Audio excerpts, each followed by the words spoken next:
You should have some pretty decent options to start this week. If you're in the fantasy playoffs and you're having to go through and start Elijah Moore, I have no idea how you got here. And honestly, I'm not talking about guys like Elijah Moore, Quentin Johnston, Marquez Valdez-Scantling in this video. You should be good. Now, of course, I don't need to talk about the guys at the top two tiers either. You know you start Chase, Nico, Jefferson, Puka. Let's move on. Maybe starting off with Drake London, here's where we can have a conversation. And 100% I understand that the Atlanta Falcons, Kirk Cousins, more importantly, they've been very bad over the past month. I mean, Kirk Cousins has been an absolute debacle. This has led to Drake London seeing a total of 0 touchdowns since week 9. And underlying this, I'm not too concerned. Because if you look over the past month for Drake London, this is a wide receiver that is averaging more than 11 targets a game. So if you're looking at the underlying target volume, really it's just a bet that the offense is going to be able to turn around. If you look at the matchup this week against the Raiders, you have an implied team total of 24.5 points. It is a clear bounce back spot, clear get right spot for the Atlanta Falcons. I think London takes advantage, and obviously London has been dominating the market share numbers for this Falcons team.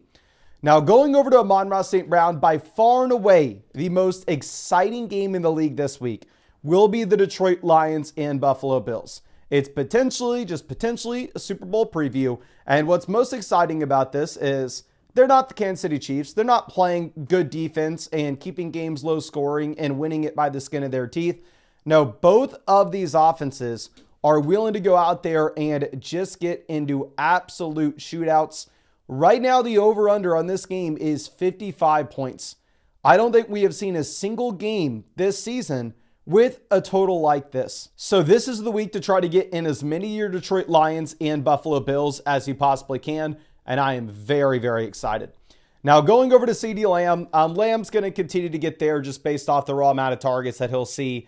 This matchup going up against the Carolina Panthers is good that the defense is bad. And also it's actually a little bit surprising here, or maybe it's not surprising, is Carolina is actually favored. The Panthers are about 2-point favorites. So you very easily could see that the Dallas Cowboys trail in this game and are forced to throw the ball in the second half.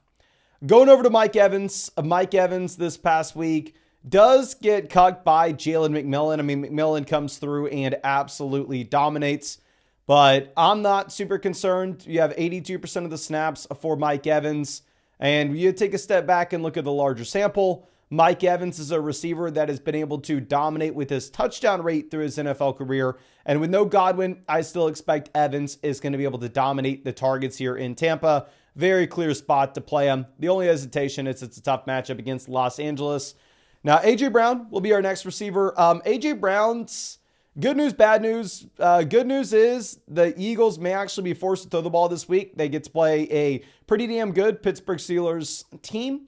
Bad news is the Steelers have a very good defense. So maybe the efficiency of this offense in Philly is going to be a little bit depressed here. Now, I will say, of course, that if you are looking at A.J. Brown, this is a receiver that's been very disappointing so far this season. You've had a total of 1 game with 10 or more targets, but a lot of that has to do with the fact that the Eagles can just run the ball over and over again. Cooper Kupp will be our next receiver. Kupp's been dominant. I mean, since he's come back from his injury, you have seen him only have 1 game with fewer than 15 fantasy points. And on the flip side of that, we've seen 4 games with 20 or more fantasy points. So Kupp's been great. I think you should have no hesitation to play him this week either. The matchup against the Rams is kind of whatever. If you go through and look at the projections that you have, at least on Underdog Fantasy at the moment, you have Cooper Kupp, higher lower 62.5 receiving yards as the clear wide receiver 2 behind Puka Nacua. Puka Nacua is over there at higher lower 88.5 receiving yards in comparison. Another receiver in this game's Debo at 48.5. RIP, and honestly, I would not fault you whatsoever to go through and take the lower than 48.5 receiving yards for Debo Samuel, who has not eclipsed 22 receiving yards over the past 3 games. And of course, if you want to check out any of those pick'ems, you can find the link to Underdog Fantasy in the description, in the comment section. Promo code FLOCK will give you a 50% deposit bonus up to $1,000. Plus, you'll be getting a free Brock Purdy pick, more than less than half total yard for that Thursday night game. But moving over and looking at what we have with Tyreek Hill, I do want to reiterate, Tyreek Hill, yes, is disappointing in comparison to what he was drafted a B. But frankly, it does not matter. If you are looking at the games that Tua has played for 100% of the snaps, you've had 2 games this season where Tyreek Hill did not score a touchdown. In comparison to 5 games from Tyreek where Tua plays and he scores. I know he's not the wide receiver 1 by any stretch of the imagination, but he's still somebody put in your starting lineup. You don't overthink it. I know you've heard me say this 1,000 times. Going up against Houston, don't love the matchup. What we have typically seen with this Miami Dolphins offense is they're sitting with an implied team total of 26 points and project out to be a top 5 offense in the league. That's not the case this week. Going up against a tougher defense, you have an implied team total about 22.5 points. Now going over to Terry McLaurin. Terry McLaurin has only had 1 game this season with more than 8 targets. That was back in week 4 where he had 10 against the Arizona Cardinals. But frankly, it has not mattered so far, where Terry McLaurin is still very easily a wide receiver 1 from a points per game perspective. Now, my only concern is you are going up against the New Orleans Saints, who are just decimated with injuries. And I'm not concerned that the Saints defense is going to be able to shut down Washington by any means. But what I am potentially concerned with is Washington shutting down the pass and just running the ball over and over and over again in the second half. Now, going over and looking at Courtland Sutton, you can make an argument to have Sutton in the tier above this, and I wouldn't fault you whatsoever. If we go through and look at every week since week 6, okay, that's week 7, 8, 9, 10, 11, 12, 13. Hell, throw week 6 in there as well. So the last 8 games for Courtland Sutton, you've had 1 game with fewer than 14 fantasy points. Now, of course, that was a goose egg, but it was a complete blowout, and really, you can throw it out of the sample. Courtland Sutton's been getting there with volume as well, where he's not just getting lucky with touchdowns. In that 6-game sample, you've actually seen Courtland Sutton only have 1 game with fewer than 8 targets. So an incredibly high floor, incredibly high ceiling combo. You're going up against Indianapolis, so of course there's a chance that Denver is able to just run the ball consistently in the second half, but still super excited about him. Going over to T. Higgins, Juwan Jennings, Ladd McConkey, I very easily could see myself moving T. Higgins down to about wide receiver 16. The reason I wanted to initially rank him here is while I understand that, yes, you're extremely disappointed. I know a lot of people really were relying on T. Higgins in week 14 to potentially lock up a bye. Higgins goes out and he only gives you 4 fantasy points in a game where Joe Burrow almost hits 400 passing yards. That's what we call the Jamar Chase experience, okay? Jamar Chase just absolutely takes over. In reality, Jamar is not going to have 200 receiving yards every game. Now, of course, your boy prays every night before he goes to bed that Jamar does.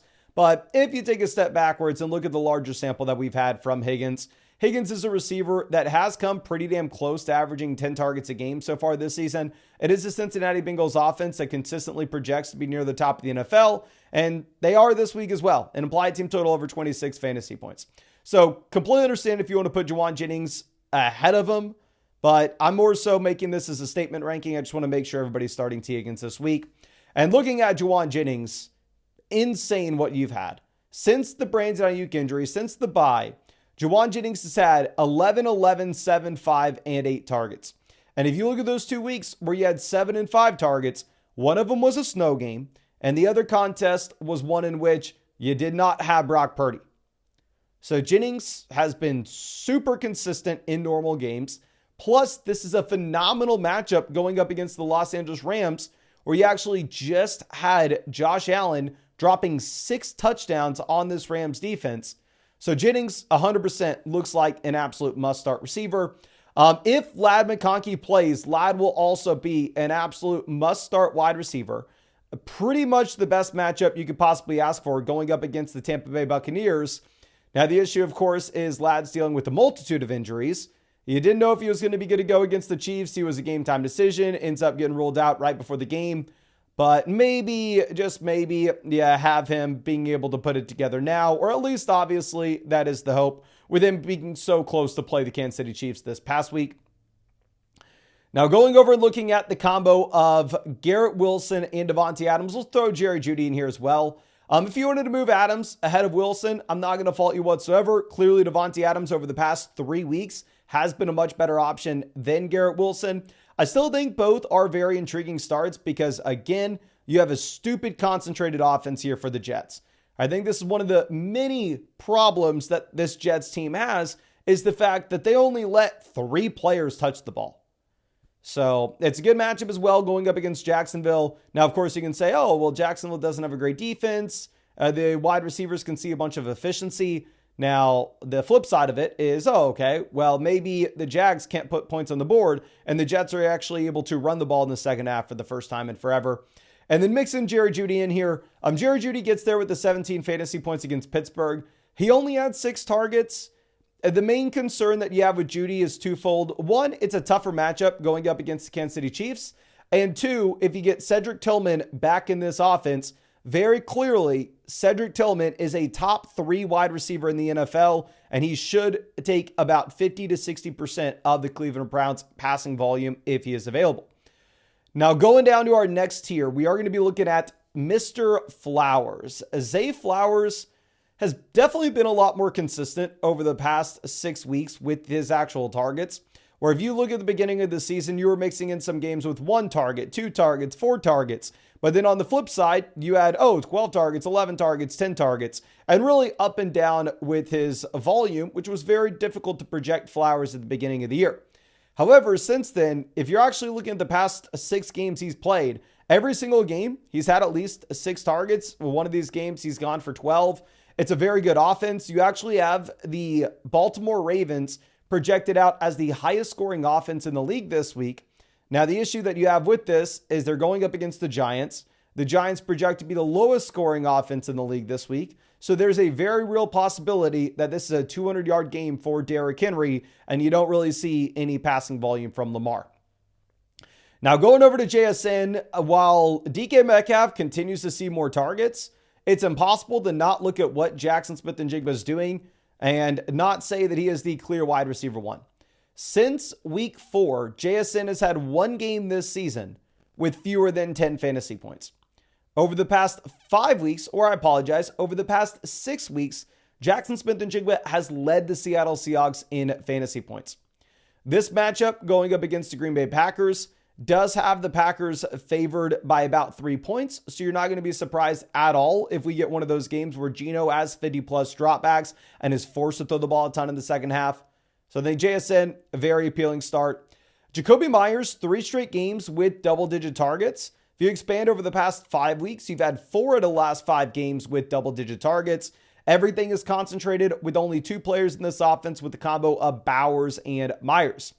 Now, it's a great matchup as well going up against the Atlanta Falcons, where Justin Jefferson and Jordan Addison just combined for 186 fantasy points.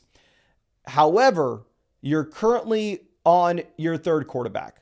Now, technically, it is a revenge game. We've seen revenge games go nuclear in the past, aka go look at Jerry Jeudy and the Denver Broncos this year. But having Desmond Ridder in a quarterback is going to lower expectations with this offense just a bit. But with how bad this Atlanta Falcons defense has been, you actually do have an implied team total about 19.5 points here for the Raiders. So still project to be significantly better than a team like the Giants this week.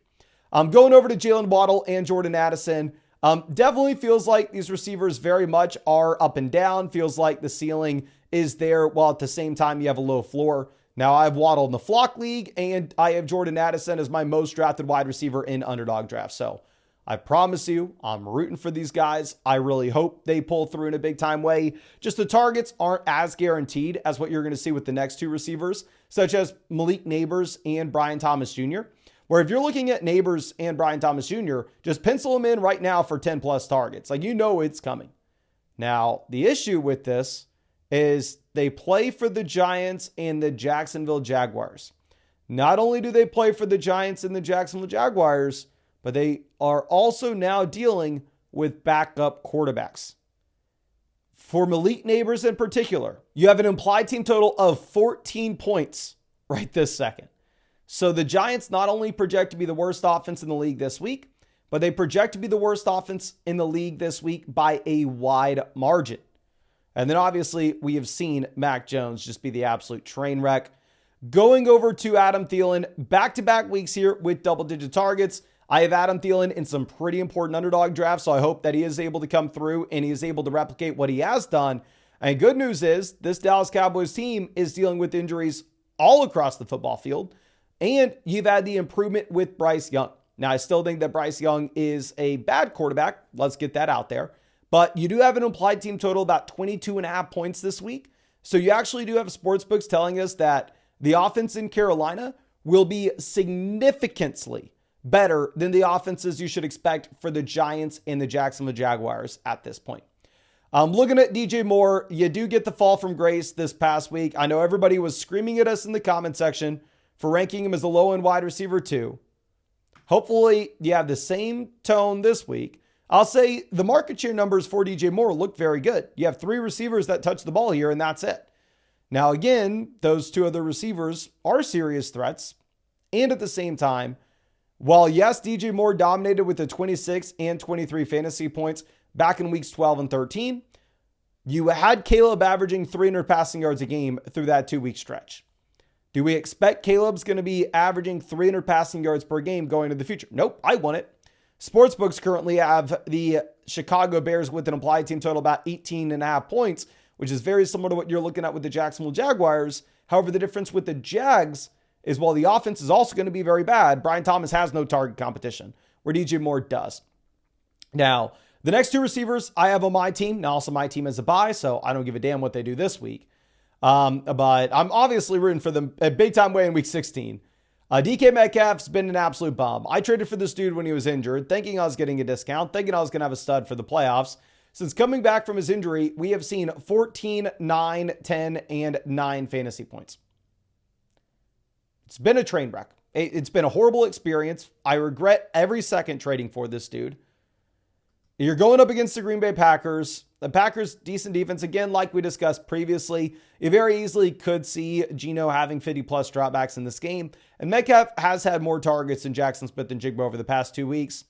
I'm going over and looking at Devonta Smith, similar to what we were talking about with A.J. Brown. Good news, bad news.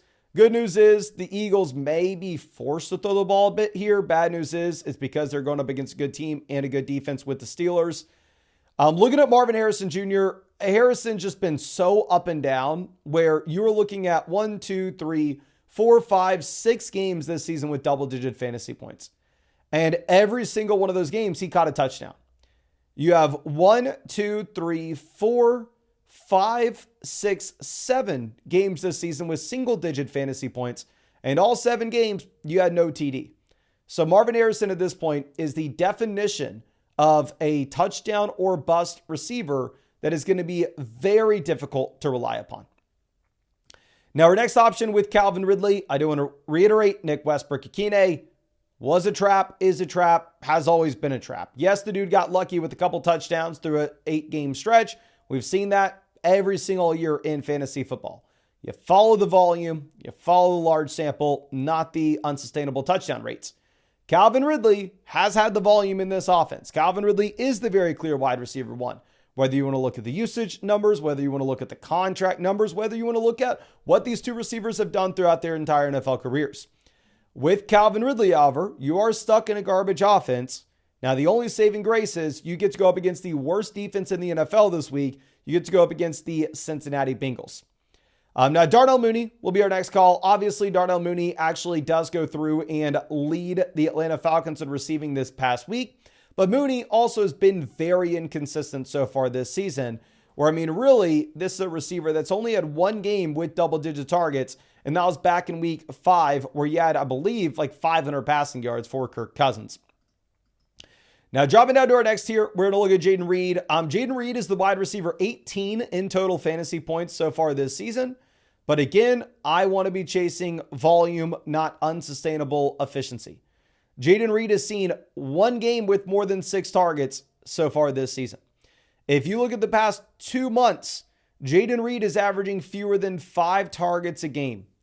Honestly, I think I can make an argument to start Jamison Williams over Jayden Reed. And you know what? Obviously, I keep these rankings up to date over on flogfantasy.com pretty much every single day. I'll be getting you all the updated flex rankings in a video on Friday as well. And I can almost guarantee you, next time you see this, Jamison Williams will be ahead of Jayden Reed, because you look at Jamison on the other hand, he's actually earning more targets than Jayden Reed since he's returned from his suspension. Plus, it's a really good game environment going up against the Buffalo Bills, where I'm not expecting Jamison Williams to pull a Puka Nacua, but this should be by far and away the highest scoring game this week. And this is the highest projection of any game that we have had so far this season, with an over-under of 55.5 points. Now, going over and looking at DeAndre Hopkins, back-to-back games with, or 3 straight games with double-digit fantasy points, back-to-back games with 9 targets. You're going up against Cleveland. It does have a lower total overall in this game, and Hopkins still has not eclipsed 60% of the snaps in this Chiefs offense since back in week 10 against the Denver Broncos. Looking at Khalil Shakir, if you have no Dalton Kincaid, and if you have no Keon Coleman, Khalil Shakir is going to move up these rankings in a dramatic way. Again, this is a game environment where we really want to be starting these Bills. We really want to be starting these Lions. My hesitation is I think Keon comes back. I think Kincaid comes back. And ultimately, what did it take for Khalil Shakir to have his first game with 20 fantasy points this season? It took 6 total touchdowns for Josh Allen, which is very difficult to ever project. Now, Tank Dell will be our next option. Dell's been horrendous, but you actually do have some pretty good projections for the Houston Texans against Miami. Obviously, the Jets offense just looked capable against this Miami Dolphins defense this past week, and you'd have an applied team total about 25.5 points from sportsbooks here, projecting that the Texans should be a pretty good team. I'm going over and looking at Keenan Allen. Obviously, the massive step backwards with the overall volume for Caleb Williams this past week, but it is a decent matchup going up against Minnesota, where the last time they played this game, you did have 15 targets for Keenan. Josh Downs, Michael Pittman, we're throwing him in here as fillers. Simply, we don't have any news on Josh Downs just yet. Once we start to get these practice reports, we'll update the rankings on the site, and I'll update y'all on Friday.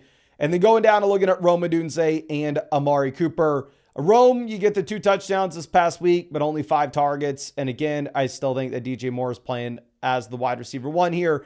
And Amari, you did get 14 targets. So Amari actually dominates Khalil Shakir in the targets this past week. But Amari also only plays 53% of the snaps. And again, I'm a little bit concerned that you get back the combo of Keon and Kincaid, dispersing the target share in this offense as well. But I think that's all I got for you. Again, if you wanted to tail us on Deebo Samuel to go fewer than 48.5 receiving yards for this Thursday night game, you can find the link to Underdog Fantasy in the description, in the comment section. Code FLOCK will give you a 50% deposit bonus up to $1,000. Plus, it's going to hook you up with a free Brock Purdy pick, more than less than half a total yard. And it's available in damn near every state. Yes, it's in California. Yes, it's in Texas. Yes, it's in Florida, etc., etc., etc. But appreciate you. Really hope that you're able to take it down this week, and really hope we get to see you out in live stream sometime soon.